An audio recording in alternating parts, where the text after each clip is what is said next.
Olá, turminha. Então, nós vamos para mais uma aula, né, de revisão final. E nosso tema de hoje é genética. E nós sabemos, né, que genética é um ramo da biologia recorrente nos vestibulares, em qualquer vestibular, primeira, segunda fase, no Enem, né? Então, muito importante mesmo. Vamos frisar principalmente tipos sanguíneos.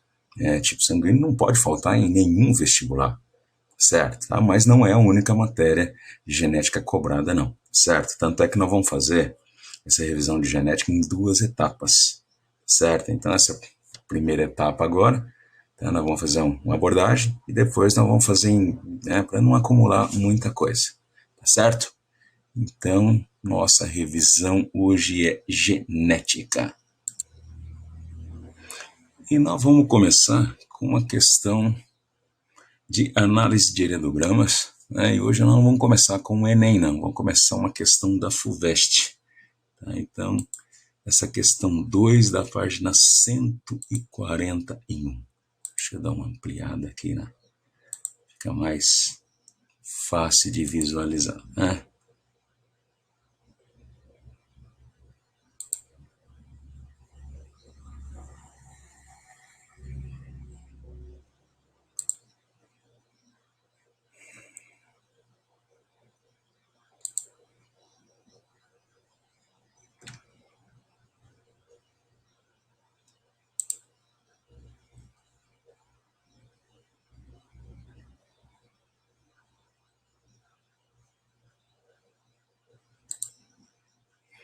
E aqui, pessoal, essa questão é uma questão básica, porém muito interessante e importante. Tá? É uma ferramenta fundamental para você começar a resolver vários exercícios de genéticas, certo? Então, é uma análise de heredograma, mas com aquela situação de identificar qual fenótipo é dominante e qual fenótipo é recessivo. Tá? Então, nós temos aqui na FUVEST 2013, né, a forma do lobo da orelha, lobo, né? Solto ou preso. Então, lobo da orelha, né? Essa parte de baixo da nossa orelha aqui, tá? Em algumas pessoas, tá? Ela parece um penduricalho livre, né? Fica balançando, em outras pessoas é preso, né? Então, não tem aquela margem de flexibilidade, tá? Então, esse é o preso, tá? É determinado geneticamente por um par de alelos. Então, mostra aqui, olha, né, que os indivíduos que estão achurados, que estão em evidência, marcado, né, nas figuras escuras, tá? Tem o lobo solto, tá? E as pessoas, né, que estão mostradas aqui, né, em claro, tem o lobo preso, tá? Então, antes de mais nada, antes de verificar qualquer tipo, né, de cobrança da questão, dá para a gente descobrir, tá? Independente de qualquer situação que seja perguntada, né? é, qual fenótipo é dominante e qual fenótipo é recessivo, se é o lobo solto ou o lobo preso. Tá? Então, primeiro, não se esqueçam que para poder fazer essa identificação, eu preciso, não é assim aleatório, não. Tá? Eu preciso de um casal, de uma família muito especial, em que ambos, marido e mulher, né, o macho e a fêmea, né, têm o mesmo fenótipo e que tenha pelo menos um filho, né? Tenha pelo menos um filho com fenótipo diferente deles, tá? Então tá aqui, ó, tá? Então esse casal 1, 2 da geração não me serve. Por quê? Porque eles têm fenótipos diferentes, olha. Tá?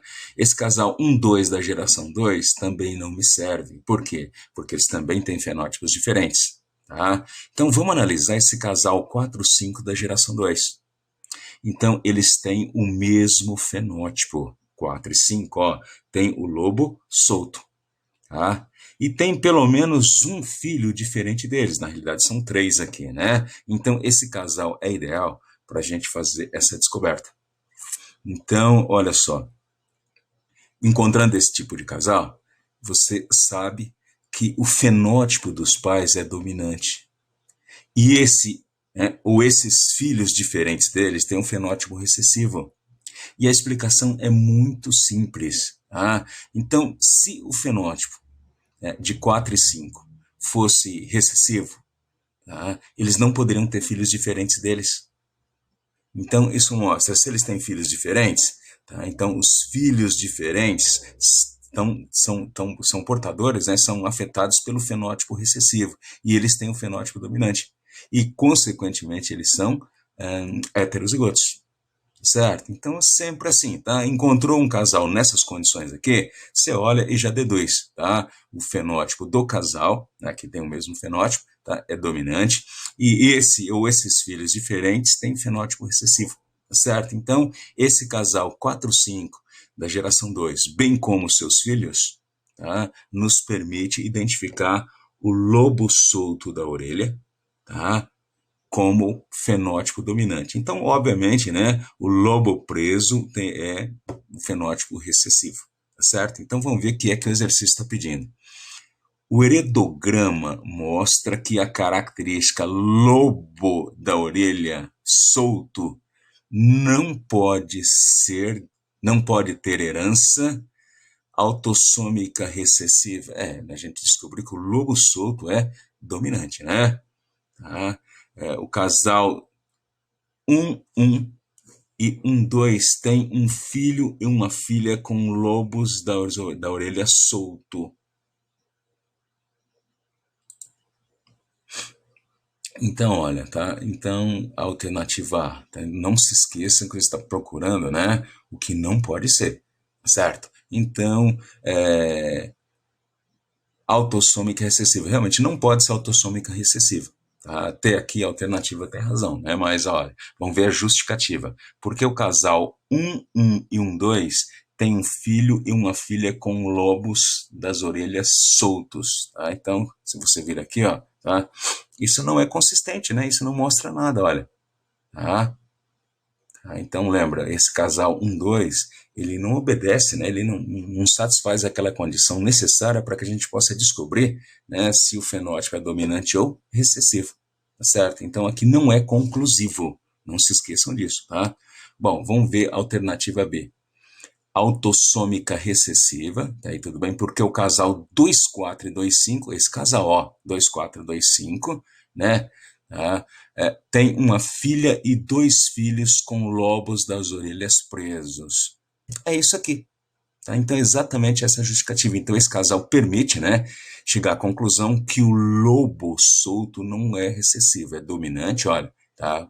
O fenótipo de 4 e 5, tá? Justamente por quê? Porque os seus filhos 6, 7, 8, né, uma menina, ou uma mulher, né, e 2 meninos ou 2 homens, né, eles têm, tá, o lobo preso. Tá? Então, realmente é a alternativa B. Certo? Então, não se esqueçam desse pequeno detalhe, que na realidade não é tão pequeno assim. Tá? Se eu quiser saber, tá, se um fenótipo é dominante ou recessivo, eu preciso de um casal nessas condições. Certo? Tá? Os dois têm o mesmo fenótipo e tem que ter pelo menos um filho diferente deles. Então, você constata que o fenótipo do casal é dominante e esse filho diferente tem um fenótipo recessivo. Obviamente, então, esse casal, né, ambos são heterozigotos. Tá? Então, a questão 2 da página 141 tem como alternativa correta a B, ok? E agora sim, pessoal, uma questãozinha do Enem, tá? Então, essa questão número 4 aqui da página 142, tá? Do Enem 2015, que fala sobre, né, aberrações cromossômicas. Então, gente, é um assunto muito cobrado nos vestibulares, né? Recorrente. Tá? Então, primeiro, trata-se de uma abordagem conceitual.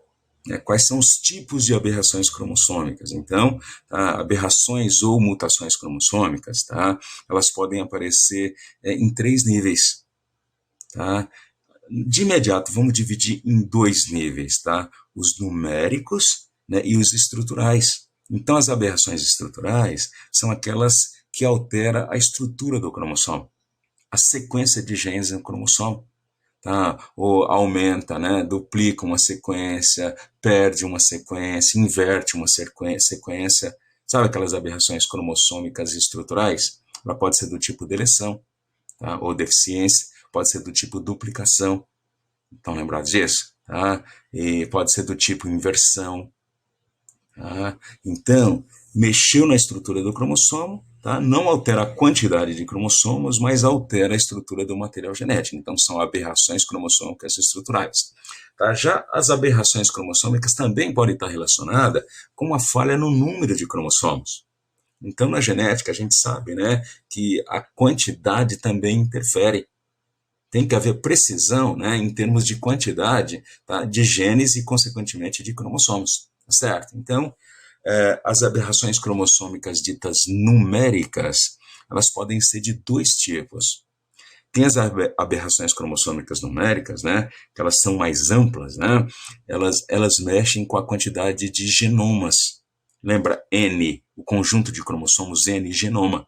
Então, a gente não pode esquecer que um ser humano normal, ele é diploide. Então, as suas células somáticas têm dois N cromossomos, têm dois conjuntos de cromossomos, tá certo? Um conjunto que a gente recebe do pai e outro que recebe da mãe. Então, o espermatozoide traz N cromossomos, né? E o óvulo traz N cromossomos. Na hora que eles se juntam na formação do zigoto, você tem dois N cromossomos, por isso que nós somos diploides.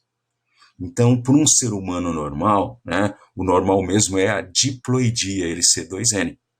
Tá? Bom, é muito raro, mas pode ocorrer o nascimento de seres humanos triploides. Essa triploidia, ou seja, o indivíduo é 3N ao invés de 2, é decorrente de um óvulo fecundado por dois espermatozoides. Então, se cada gameta traz N cromossomos, o normal é um espermatozoide N, um óvulo N, resultando no zigoto 2N e o indivíduo vai ser 2N. Agora, quando dois espermatozoides, né, fecundam o mesmo óvulo, tá, você tem N de um espermatozoide, N do outro e N do óvulo, você vai ter um indivíduo 3N. Tá? Então, o detalhe é, quando você é 2N, você tem 46 cromossomos. Então, cada conjunto cromossômico, cada N, corresponde na espécie humana a 23 cromossomos. Então, N com N, 2N igual a 46. Então, esse indivíduo, que é muito raro, mas já houve casos, né? Na espécie humana, que é 3N, tá? Então ele tem 69 cromossomos. Tá? Então, esse é um erro, né? Que é muito raro o indivíduo nascer. Quando nasce, tem um tempo muito curto de vida, né? Mas ocorre. Tá? Então, situações em que altera a quantidade de conjuntos cromossômicos, a gente chama de euploidia. Então, alterou os Ns. Então, na espécie humana, o que é normal? 2N. Então, se porventura surgisse um indivíduo haploide N, seria uma euploidia. Quando surge um indivíduo, né, triploide, é uma euploidia. Então, em nós, indivíduos como nós, sofisticados, tá, isso é muito grave, nós somos sensíveis demais a isso, né? Então a gente não suporta. A gente não suporta, né, acrescentar ou tirar um conjunto inteiro de cromossomos, tá? Mas existem muitos seres, tá, que inclusive se tornam até mais produtivos, né, quando altera a ploidia. Então a gente tem hoje, inclusive, né, às vezes usado como instrumento comercial. Várias plantas, né, têm a sua ploidia modificada para alterar a produtividade. Por exemplo, a gente tem, não sei se você se lembra daquele, o exemplo da melancia sem sementes. Ela não tem semente porque se alterou a ploidia dela. Tá? Exemplo de alguns vegetais que, aumentando a ploidia, ele se torna mais produtivo. Certo? Mas não é o nosso caso. Mas, em suma, assim, o que é importante mesmo é que esse tipo de aberração cromossômica numérica, em que altera os Ns, altera os conjuntos cromossômicos, a gente chama de euploidia. Tá certo? Como eu falei para vocês, é muito raro isso acontecer na espécie humana. Acontece, o indivíduo não cresce, né? Morre logo quando nasce, morre logo após o nascimento, tá? Mas uma coisa muito comum na espécie humana é a aneuploidia. E o que é a aneuploidia? A aneuploidia é quando altera os pares cromossômicos. Então a gente não pode esquecer que nós temos 23 pares de cromossomos. De cada um desses pares, um a gente recebeu do pai e outro recebeu da mãe. Se são 23 pares, isso resulta em 46 cromossomos. Então o 2, o 2N, né, indica que tem dois cromossomos de cada tipo. O N, né, o número de tipos, que na espécie humana é igual a 23. Tá certo? Tá? Mas às vezes não. Às vezes, o indivíduo, ao invés de, num determinado tipo de cromossomo, ao invés do par, apresenta até um cromossomo solitário, né? Ou em dose tripla, tá? Em algumas situações até 4 cromossomos ao invés de 2. Então, quando altera o número de cromossomos do par, tá? Se tem um cromossomo só ao invés de 2, a gente chama de monossomia. Se tem 3 cromossomos, né, ao invés de 2, a gente chama de trissomia. Existem casos, né, que tem 4 cromossomos ao invés de 2, a gente chama de tetrassomia.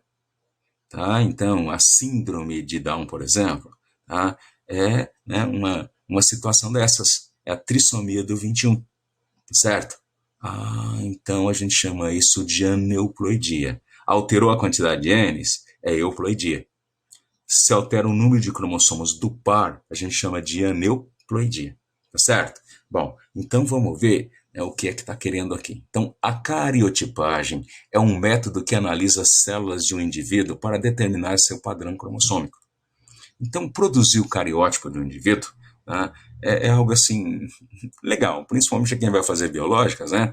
Provavelmente vai montar o cariótipo. Tá? Então, o que é montar o cariótipo? É fazer um mapa dos cromossomos. É aquela famosa foto em que aparecem os cromossomos organizados. Então, primeiro, você tem que flagrar a célula no momento que os cromossomos estão condensados, o máximo de condensação. Então, isso acontece na metáfase.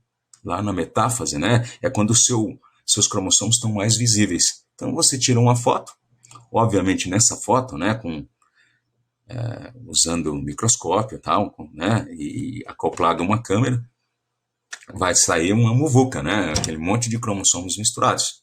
Então você vai ter que, né, saber, né, quais são os cromossomos, organizar direitinho, né, por tipos. Então você vai fazer, né, tirar aquela famosa foto, né, os cromossomos 2A2. Tá, o tipo 1, tipo 2, tipo 3 até o tipo 23. Então esse é o cariótipo humano, por exemplo.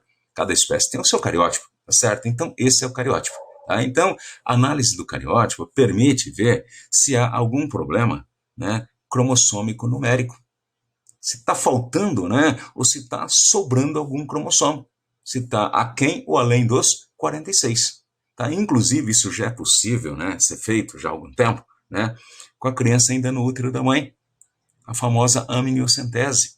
Vai lá, tira o líquido amniótico, né, pega as células da criança que estão suspensas nesse líquido amniótico, né, prepara, e aí você tem o cariótipo dessa criança muito tempo antes de nascer. Então dá para saber um monte de coisas, né, através desse exame. Tá?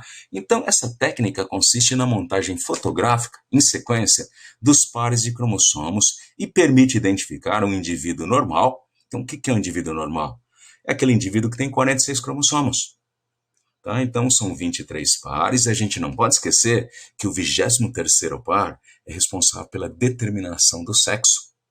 Então, se o 23º par for constituído por 2 cromossomos X, é do sexo feminino. Se o 23º par for composto por um cromossomo X e um Y, então a gente sabe que é do sexo masculino, certo? Ou com alguma alteração cromossômica, como eu disse. Tá? Então, a investigação do cariótipo de uma criança do sexo masculino com alterações morfológicas e comprometimento cognitivo, verificou que ela apresentava a fórmula cariotípica 47XY mais 18. Então, isso aqui, inclusive, é um padrão internacional. Faz parte do Sistema Internacional de Medidas, tá? Para indicar problemas cromossômicos, tá? Ou problemas de aneuploidia. Então, aqui está dizendo o seguinte, ó,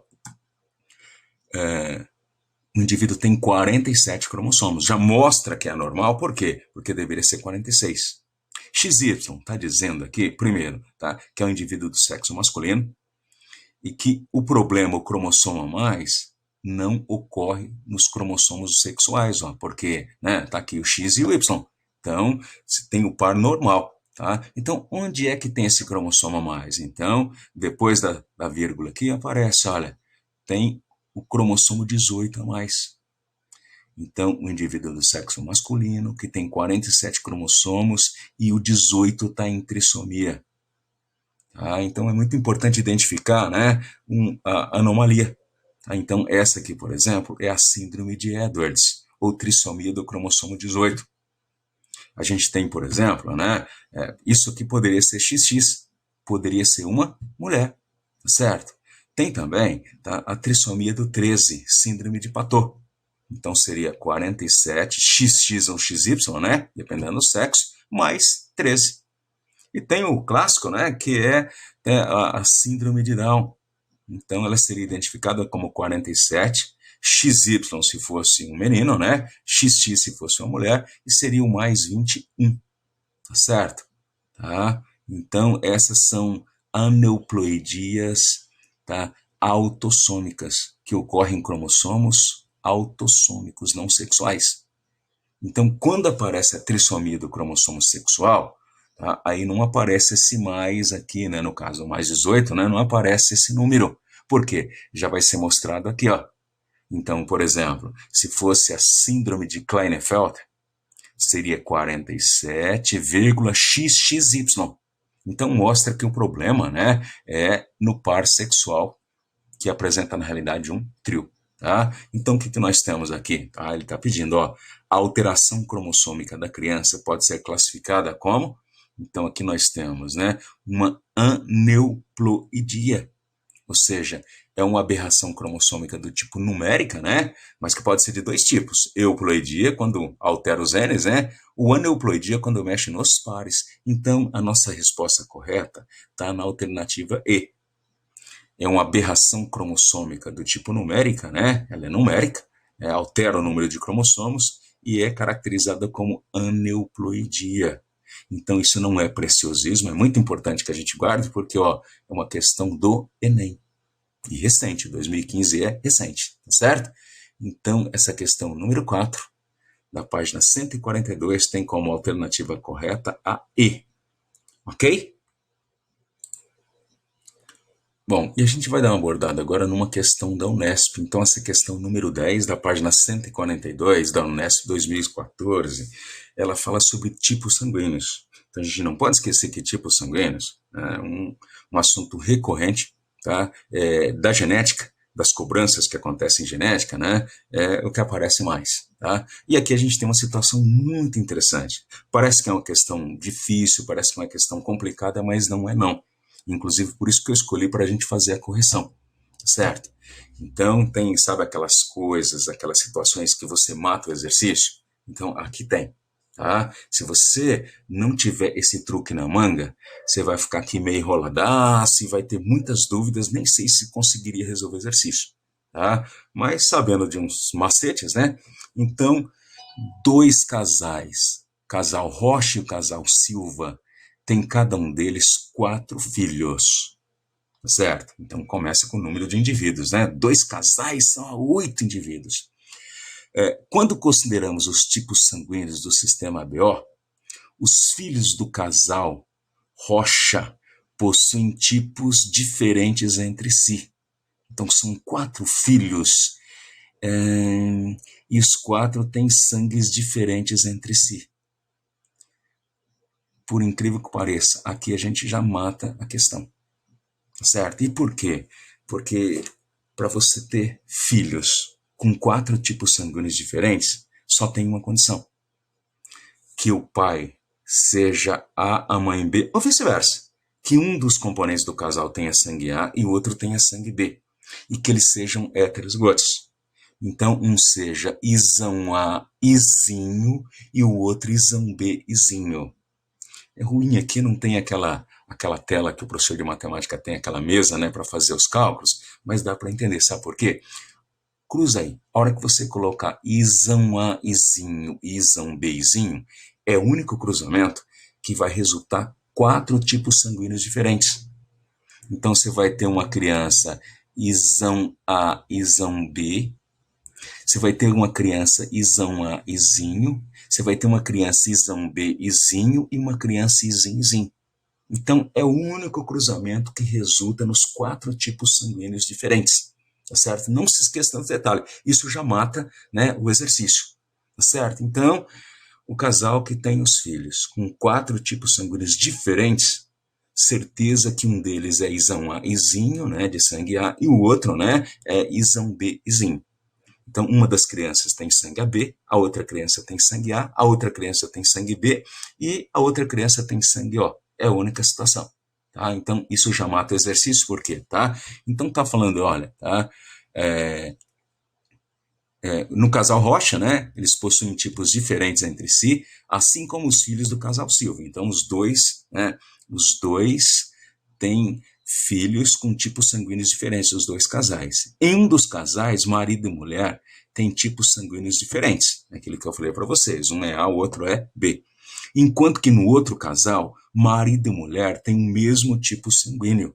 Então tem alguma coisa estranha aí. Tem alguma coisa aí fora do padrão normal.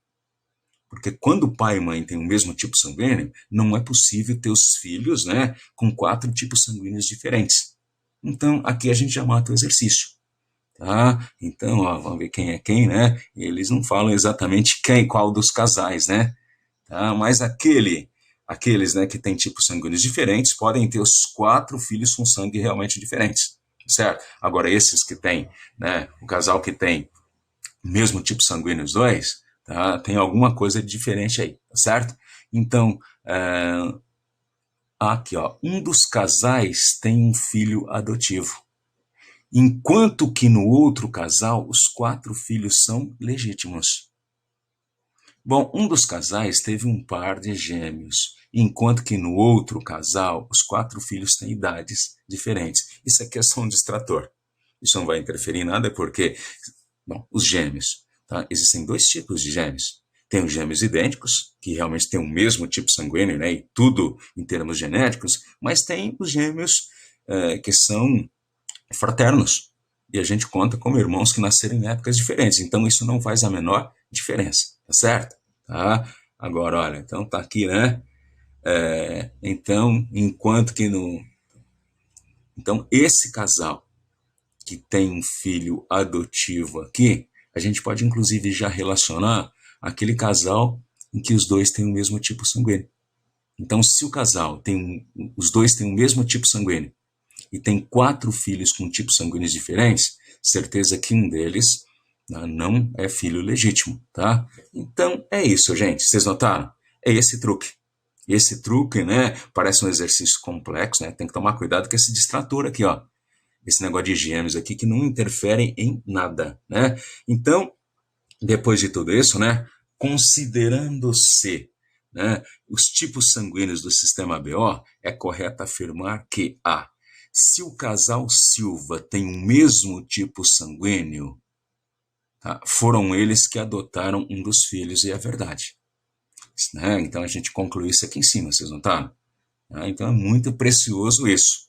Tá? Se você tem marido e mulher têm o mesmo tipo sanguíneo, jamais poderiam ter 4 filhos com 4 tipos sanguíneos diferentes, a menos que um fosse adotivo. Vocês entenderam? Sabendo aquele truque lá, tá? Já ficou simples resolver. Então, aqui na cara do gol, ó, tá? Então, a questão 10, Unesp, tá? A resposta correta, né, é a alternativa A, ok? Então, olha, uns truquezinhos, né, muito interessantes para a gente resolver alguns problemas. E aqui, turminha, na página 143, a gente tem uma questão muito interessante sobre interações gênicas. Lembra, a interação gênica é uma daquelas variações da segunda lei, né? Então, é uma questão da Unesp de 2016 e tranquilinha de interpretar. Né? Só tem que organizar direito o pensamento. Não precisa nem de muito cálculo, nem muitas anotações. Tá? Então, o que são as interações gênicas? É quando 2 ou mais pares de genes interagem, eles conversam, né, para produzir uma única característica.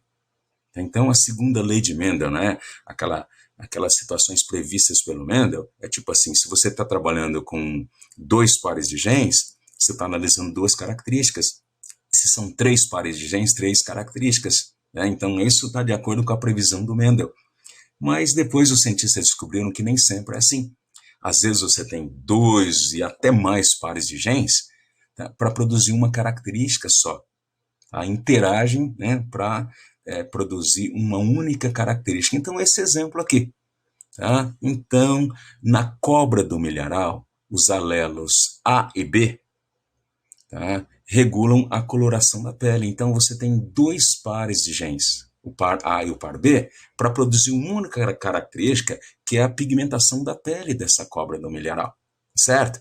Então você tem o alelo azão e o seu alelo, o outro alelo azinho. Tem no outro gene o Bzão e o Bzinho. Então, olha, o pigmento preto é determinado pelo alelo dominante azão. Então, esse pigmento depende que o indivíduo seja azão-azão ou azão-azinho. Então, para ter preto na parada, tem que ser azão-azão ou azão-azinho, tá? Enquanto que o alelo recessivo azinho não produz esse pigmento. Então, pigmento preto. Só se a cobra for azão-azão ou azão-azinho. Tá? Se ela for azinho-azinho, ela não consegue produzir o pigmento preto. Então, já anota aí, tá certo? Bom, o pigmento laranja é determinado, né, pelo alelo dominante Bzão. Então, lá no outro par de genes, no par B, você tem o Bzão, responsável pela pigmentação laranja. Então, essa pigmentação laranja na pele da cobra só vai surgir se ela for Bzão-Bzão ou Bzão-Bzinho. Tá certo? Então, por quê? Porque o alelo Bzinho não produz esse pigmento. Certo? Então, você já deduz, olha, tá? Se a cobra for azão-azão ou azão-azinho, e ao mesmo tempo Bzão-Bzão ou Bzão-Bzinho, ela vai produzir preto e laranja. Tá? Então ela vai ter os dois pigmentos. Então vamos dar uma olhadinha aqui, né? A cobra selvagem produz os pigmentos preto e laranja. Então já tem nome. Essa cobra que é preta e laranja é a cobra selvagem. Tá certo? A variedade selvagem. Beleza? Tá? Então como é que é a cobra selvagem? Azão ou azão-azinho, tá? E Bzão-Bzão, tá? E o Bzão-Bzinho. Azão alguma coisa, Bzão alguma coisa, tá? É a cobra selvagem. Tá? E aqui tem cobra preta, produz apenas pigmento preto. Então aqui fica fácil de decifrar. Lembra do preto? O preto é o gene azão. Então, azão-azão ou azão-azinho é o pigmento preto. Tá? E para não ter o pigmento laranja, tem que ser Bzinho-Bzinho. Então, essa cobra preta é azão-azão ou azão-azinho, seguido de Bzinho-Bzinho. Azão alguma coisa, Bzinho-Bzinho. Sacaram como é que ficou simples da identificação? Tá? Cobras laranja produzem apenas pigmento laranja. Também. Tá? Então não tem o pigmento preto? Não. Então é azinho-azinho. Tá? E acompanhado do Bzão-Bzão ou Bzão-Bzinho. Então essa é a cobra laranja. Não tem o pigmento preto, tem só laranja? É azinho-azinho, né? Que não produz pigmento preto. E Bzão alguma coisa. Pigmento laranja. Ok? Bom, e existem ainda as cobras albinas, que não produzem nenhum dos dois pigmentos. Então, peraí, não produz o preto? Como é que não produz o preto? É azinho, não produz o preto. Não produz o laranja, Bzinho. Então, na hora que se encontrar uma cobra azinho, Bzinho, é uma cobra albina. Então, as figuras apresentam, né, os 4 fenótipos possíveis da coloração da pele. Então, deixa eu buscar aqui a figura. Então, tá aqui, gente, ó, tá? Claro, né? Não dá para identificar com tanta facilidade assim, porque, né, a figura não é colorida, né? Então, você tem aqui a cobra selvagem. A cobra selvagem é aquela que é preta e laranja, né? É azão alguma coisa, Bzão alguma coisa, certo? Aqui é a preta, que é azão alguma coisa, Bzinho. Você tem a laranja, que é azinho, Bzão alguma coisa, e você tem a albina, né, que é azinho, Bzinho, certo? Então tá aqui. Assinale a alternativa na qual os genótipos representam, respectivamente, uma cobra selvagem e uma cobra albina. Então, como é que é selvagem? Preta e laranja. Azão alguma coisa, Bzão alguma coisa. Como é que é albina? Azinho, Bzinho. Então, alternativa A de I love, ó. Uma cobra azinho, Bzinho, é uma cobra selvagem, preta e laranja. E azinho, Bzinho, é uma cobra albina, ok? Então, essa questão 14 da página 143, a alternativa correta é a A. É uma matéria muito recorrente nos vestibulares, simples, né? De simples abordagem, mas muito recorrente. E aqui, pessoal, ainda na página 143, tá? uma questão da FUVEST agora. Então, a questão 15, questão número 15, página 143, tá, que caiu na FUVEST 2017. Então, é uma questão muito interessante para a gente identificar, né, herança ligada ao sexo e se é dominante ou se é recessivo. Então, primeiro, a gente não pode esquecer que herança ligada ao sexo ou ao cromossomo X depende daqueles genes que só tem no cromossomo X e não tem no Y, como o daltonismo, como a hemofilia. Então, é o tipo de herança em que existem dois genes na mulher, né, porque ela tem 2X, tem um em cada X, mas o homem só tem um desses genes, porque ele só tem o cromossomo X. Então, lembra, o indivíduo que é daltônico, né, se ele é do sexo masculino, ele é XDzinho Y. Tá? Agora, para que a mulher seja daltônica, ela tem que ter dois Dzinhos, tá? Um XDzinho e um outro XDzinho, certo? Então, isso só para ilustrar. Então, nos heredogramas apresentados nas alternativas, ocorrem pessoas que têm alterações na formação do esmalte dos dentes. Então, problema na calcificação dos dentes.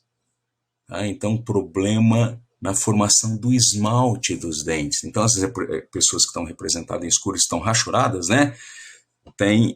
São afetadas pela anomalia. Então, os heredogramas em que as alterações do esmalte dos dentes têm herança ligada ao cromossomo X, dominante e recessiva, estão representados respectivamente em...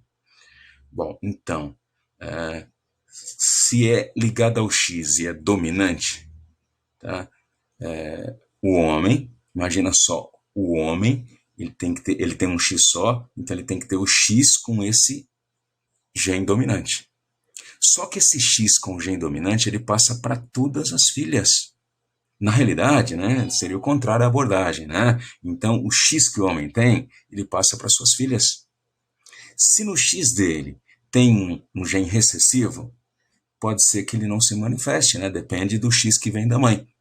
Mas quando o homem tem no seu X um gene dominante, esse gene dominante certamente vai se manifestar nas filhas.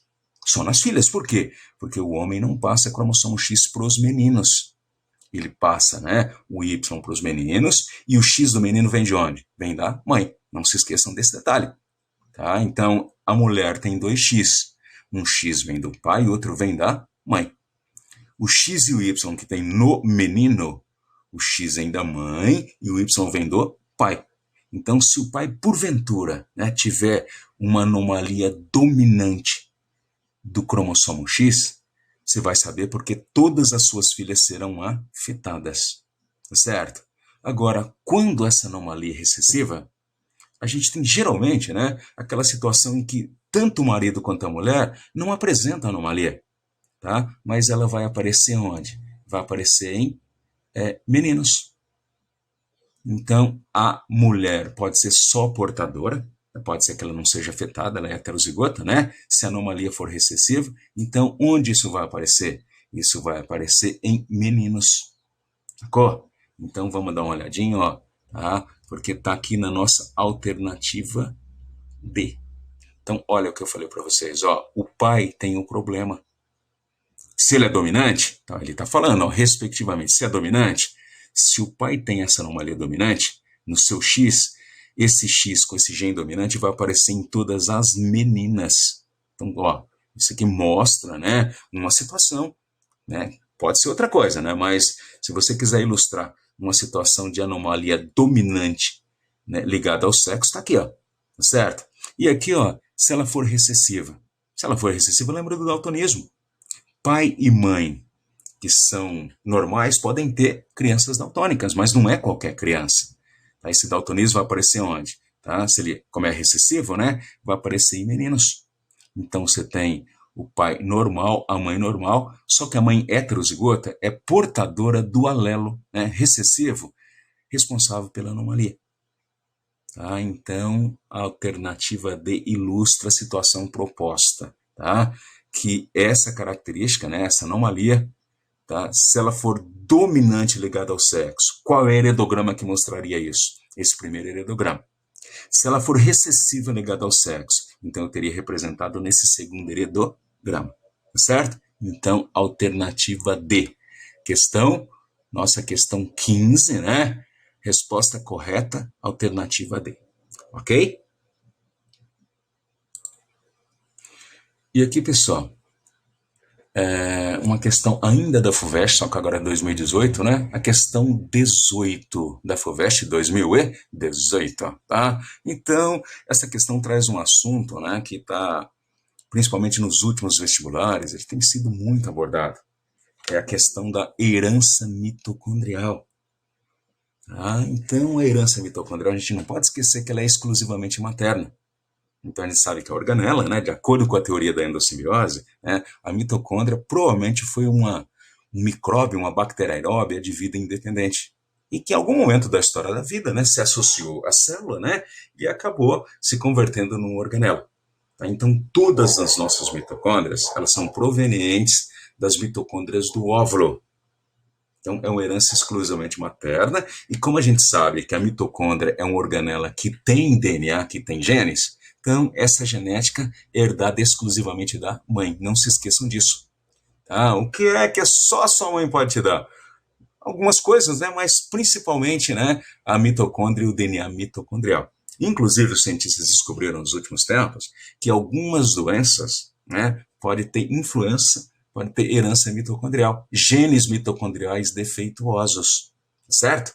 Tá? Então, mas a gente vai por essa questão com essa ideia na cabeça, tá?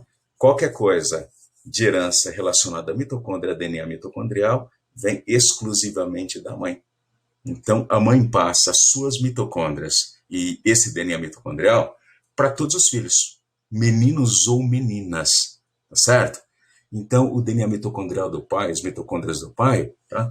Elas, no óvulo, né, durante a fecundação, elas são destruídas no citoplasma do óvulo. Então, não há aproveitamento, ok? Então, o DNA mitocondrial do homem morre com ele, tá certo? Agora, da mulher, não. Passa para todos os seus filhos, independente do sexo, tá?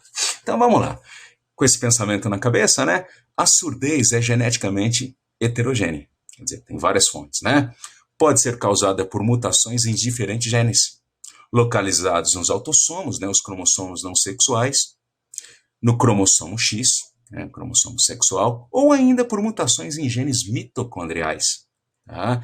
Então, os heredogramas representam 4 famílias, em que ocorrem pessoas com surdez. Então tá aqui, ó, tem 4 heredogramas aqui, família 1, 2, 3 e 4. Tá?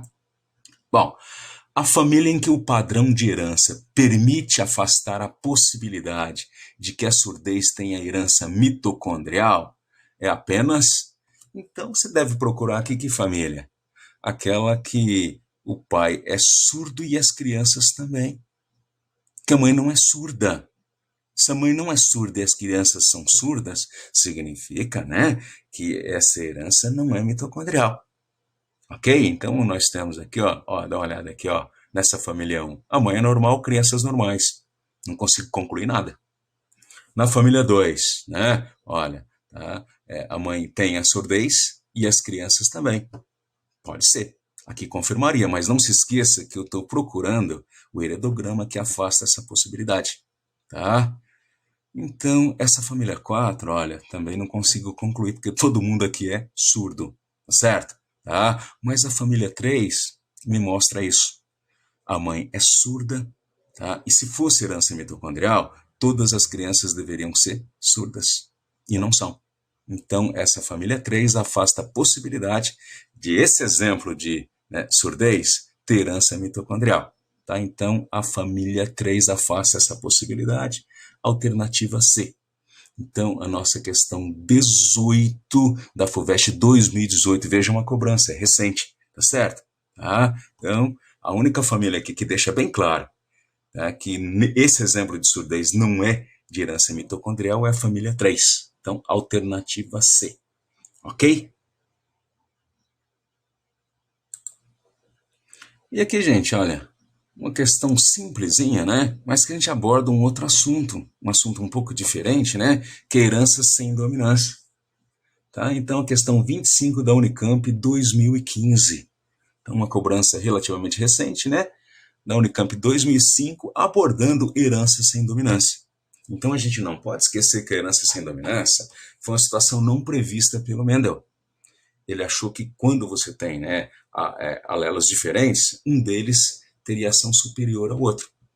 Sempre, né, se os alelos são diferentes, tá, um seria dominante e outro recessivo. Então ele tirou essa base, né, e essa interpretação quando ele cruzou, né, as ervilhas verdes com as amarelas. E sempre que cruzava amarelo puro com verde puro, sempre nascia ervilhas amarelas. Foi que ele descobriu a dominância e recessividade. Então ele achou que fosse sempre assim, que sempre você tinha um fenótipo, né? E o outro fenótipo, tá, se fosse diferente, um deles seria dominante. Então depois do Mendel, né, descobriram que nem sempre. Às vezes, né, entre dois alelos diferentes, não há uma relação de dominância. Então a gente chama isso de herança sem dominância. Okay? Dependendo da manifestação dessa herança sem dominância, a gente pode classificar como codominância ou dominância incompleta. Então, vamos ver um exemplo, né? Então, você tem aí, por exemplo, uma flor, uma planta que dá flor branca, tá? E uma variedade que dá flor vermelha. E a herança sem dominância. Então, né, o alelo responsável pela cor branca e o alelo responsável pela cor vermelha, eles têm o mesmo poder de ação.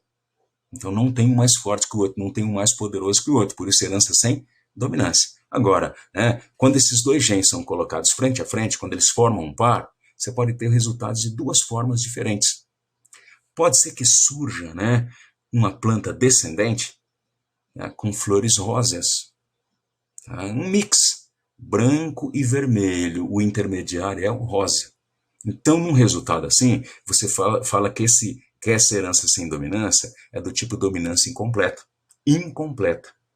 Agora, se o resultado fosse uma planta com flores listradas, né, de rosa e de vermelho e branco, aí seria do tipo codominância. Então, quando os dois fenótipos aparecem, é codominância. Quando nenhum deles de verdade aparece, se chama de dominância incompleta. Certo? Agora, o cálculo genótipo são exatamente o mesmo. É só análise, a visualização do fenótipo é que vai determinar se a situação é de codominância ou de dominância incompleta. Tá? Bom, então aqui a gente tem, olha, em uma espécie de planta, o caráter cor da flor tem codominância, tá? E herança mendeliana. Então aqui é aquele exemplo, herança sem dominância, né? Mas os dois fenótipos aparecem nos descendentes. Tá? O fenótipo vermelho é homozigoto dominante, enquanto a cor branca é característica do homozigoto recessivo. Então, aqui é uma forma de você não se confundir. Então, você tem que entender, ó, a letra maiúscula e a letra minúscula aqui, tá? Não estão representando o gene dominante e o gene recessivo. Só para você diferenciar que um dos alelos, né, determina um fenótipo e o outro alelo, o outro fenótipo. Tá? Mas é claro, né, você tem que entender, tá, que o indivíduo, por exemplo, é errão-errinho, tá? Não é que o errão é dominante, o errinho, e vai prevalecer o fenótipo errão. Não. Tá? Então, então o vermelho, tá, determinado pela letra maiúscula, pelo R maiúsculo, tá? E o branco pelo R minúsculo. Vamos colocar assim que fica mais fácil de entender, tá? Porque o vestibular não vai te dar essa explicação toda. Aqui, ó, poderia ser confuso, por isso que eu escolhi essa questão, certo? Então, esse errão aqui, errão, ó, tá dizendo que é o vermelho, e o errinho tá dizendo que é branco. Tá? Mas não é que que o vermelho é dominante em relação, né, ao branco, porque está dizendo aqui, ó, que é herança sem dominância do tipo codominância. Certo? Bom, então aqui a gente vê, ó, tá? Então esse cruzamento, tá? Aqui você tem a geração parental, né, que são os dois indivíduos puros que iniciam, né, a família, tá? E você tem os indivíduos aqui da primeira geração. Então você não pode esquecer que esses indivíduos da primeira geração, ó, todos eles têm o mesmo genótipo. Cada um deles recebe um errão da mãe, né? E um errinho do pai. Então, cada um desses indivíduos aqui, ó, tá? Tem um errão e um errinho, então os dois são heterozigotos. Ok? Então, eles têm um mix. Então, Aqui você tem o branco, aqui você tem o vermelho. E como é que são esses filhotes? Eles são errão-errinho. Se é codominância, então esses filhotes aqui vão ser zebrados, listrados em branco e em vermelho. Tá? Bom, isso é o que você pode garantir aqui, né? Aqui, ó, quando você cruza esse indivíduo 1 e 2, você está cruzando um errão-errinho com um errão-errinho. Aí você vai ter aquela proporção, né? Do tipo, né? Errão, errão, errinho com errão, errinho. Então você vai ter indivíduo errão, errão, 1. Você vai ter indivíduo errinho, errinho, 1 e 2 errão, errinho. Então é o que se espera aqui, ó, tá? Nessa última geração. E aqui, ó, você tem um indivíduo que é errão, errinho, ó, o indivíduo 4, né? Cruzado com errinho, errinho que não é da família. Então aqui você sabe que metade dos indivíduos vão ser errão, errinho e a outra metade errinho, errinho. Certo? Tá? Então, ó, o que eu botei aqui? Bom, a gente poderia dizer que 5 seria errão, errão. Que 6 seria errão, errim. 7 também errão, errim. E 8 errim, errim. Então você teria aqui, nessa geração, um indivíduo vermelho, 2 indivíduos, né, listrados, né, resultante dessa herança sem dominância, tá? E 8 seria indivíduo branco. Aqui, ó, 9 seria um indivíduo, né, errão, errinho, porque se esse aqui, se 4 é errão, errinho, se cruza com errinho, errinho, você vai ter metade dos indivíduos errão, errinho, metade errinho, errinho. Então, aqui metade errão, errinho, vermelho, e a outra metade errinho, errinho seria branco, tá certo? Bom, vamos ver o que o exercício está pedindo. Ele está falando, ó, é correto afirmar que. Então, A, os fenótipos de 2 e 3 são iguais? 2 e 3, ó. 1, 2, 3 e 4 têm os mesmos genótipos e os mesmos fenótipos. Ó, eles têm a codominância. Cada um tem um errão e um rim, então todos eles são listrados em vermelho e branco. Então, alternativa A. Tá certo? Alternativa A. Me desculpe por não ter aquela lousinha para fazer os cálculos, tá? Por isso, inclusive, que eu escolhi essas questões que não necessitam de um cálculo mais amplo, né? Senão ficaria muito difícil entender. Ok? Beleza? Então, gente, na questão, essa questão número 25 da Unicamp, né? A resposta correta é a alternativa A. Tá? Então, lá da página 145, questão 25, alternativa A. Ok? Bom, para essa aula não ficar comprida demais, né? Vamos ver a nossa última questão de hoje, tá? Então, uma questão conceitual, né, da Unesp 2006, é um assunto relativamente polêmico, né? Principalmente nos últimos tempos, né? Que fala sobre a cor da pele humana. Então, políticas de inclusão que consideram cotas para negros ou afrodescendentes nas universidades públicas foram colocadas em prática pela primeira vez na Universidade Estadual do Rio de Janeiro, a UERJ, em 2001. Propostas como essas geram polêmicas, tá? E dividem opiniões. Há vários argumentos contra e a favor. Os biólogos têm participado desse debate, contribuindo com os conhecimentos biológicos referentes à raça e à herança da cor da pele humana, entre outros. Assinale a afirmação correta do ponto de vista da biologia. Então, não tem nada de especial, não tem nada de complicado, tá? Só chamando a atenção de vocês, tá? Que existem 2 aspectos, né, observados na nossa pele. Primeiro, você tem pigmentação ou não tem pigmentação. Então, isso depende de um gene, né, ou de um par de genes localizado num par de cromossomos, que é o gene A. Tá? Então, o A dominante é responsável pela presença da melanina na pele. Então, a gente não pode dizer que a melanina não é um pigmento para colorir a nossa pele. Ele é um pigmento adaptativo.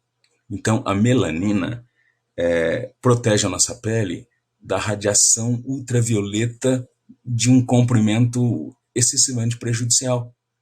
Então, é proteção contra a radiação solar nociva. Então, essa é a melanina. Por isso que quanto maior a concentração de melanina na nossa pele, maior a proteção, menor o risco de se desenvolver o câncer de pele. Pessoas de pele clara demais, né, correm um risco maior, né, principalmente quando são expostos, né, à radiação solar intensa. Tá? Então, a ausência não, né? A ausência é só no albino, né? Mas a baixa concentração de melanina, tá? Aumenta a incidência dessa radiação de células da pele, tá? E gerando efeito mutagênico. Então, a chance de aparecer o efeito mutagênico na pele clara, na pele de uma pessoa, né? Numa pessoa com pele clara, é maior do que quem tem a pele escura. Mas não pode se enganar. Mesmo quem tem a pele negra, tá? Isso não é suficiente para dar 100% de proteção. Ok? Então, essa é a melanina. Então, existe um par de genes, o gene A, tá? Responsável pela presença ou não da pigmentação da melanina na pele. Então, se o indivíduo, nesse par de cromossomos, tiver o par de genes azão-azão ou azão-azim, ele vai ter a pigmentação normal. Tá? Agora, se porventura ele tiver os dois alelos mutantes recessivos, azinho-azinho, ele vai ser albino. O albino não é um indivíduo branco, é um indivíduo que tem ausência total de melanina na pele. Então, para essas pessoas, o risco, né, de ficar no sol por muito tempo é muito maior do que uma pessoa branca. Tá certo? Então, tem que tomar cuidado para não confundir. Pessoa branca é o que tem um mínimo de melanina na pele. A pessoa albina é aquela que tem nada de melanina. Então, essa é uma situação. Esse é um par de genes, tá? Mas existem outros pares de genes que determinam a quantidade de melanina que o indivíduo vai apresentar na pele. É aí que tem as variações fenotípicas.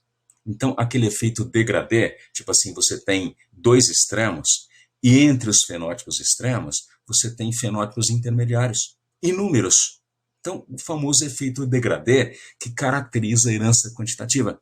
Então, eu só queria chamar a atenção de vocês, né, que a pigmentação da pele humana, a cor da pele humana, tá? A cor em si, o indivíduo pode ser negro, pode ser branco, pode ser mulato médio, mulato claro ou mulato escuro. Tá? Então, essas variações são de herança quantitativa, certo? Então, você tem, por enquanto que a ciência descobriu, são dois pares de genes concorrendo para produzir esses 5 fenótipos, certo? Agora, esses 5 fenótipos, né? O negro, mulato escuro, mulato médio, mulato claro ou branco, eles só vão acontecer se o indivíduo for azão-azão ou azão-azinho. Porque se o indivíduo for azinho-azinho, mesmo que ele tenha um genótipo para a pele negra, ele vai ser albino. Então, aí a gente tem um exemplo de herança quantitativa misturado com epistasia. Aquele exemplo, né, de um gene que inibe a ação do outro que não é o seu alelo. Então, esse gene azinho em dose dupla vai inibir a ação dos genes que depositam uma certa quantidade de melanina, estabelecendo os padrões de fenótipos, né? Tá certo? Tá? Então, era isso, ok? Então, o indivíduo albino ou pigmentação normal, um par de genes. Agora, a cor da pele, as variações do fenótipo cor da pele, depende, por enquanto que a ciência descobriu, 2 pares de genes, tá, que atuam naquela situação de herança quantitativa. Lembra do gene aditivo e o gene não aditivo? Então, os genes aditivos acrescentam melanina. De maneira que o indivíduo que é eção, tesão, ele tem o máximo de melanina. O indivíduo que tem ecinho, tezinho, tem um mínimo de melanina que é o branco. A cada letra maiúscula que você acrescenta, obviamente tirando uma minúscula, né? Ou seja, você acrescenta um gene aditivo. Ao tirar um não aditivo, você vai escurecendo a pele, certo? Então, o mulato médio, ele tem, né, 2 genes aditivos e 2 não aditivos. Então, esse é o padrão de herança quantitativa que está sendo questionado aí, certo? Então, isso vai lá para a nossa alternativa, cor da pele humana, aqui, tá? Alternativa C, ok? Bom, então a questão número 30, tá? Alternativa C, certo, gente? Bom, e vamos ter mais revisão de genética por aí, tá bom?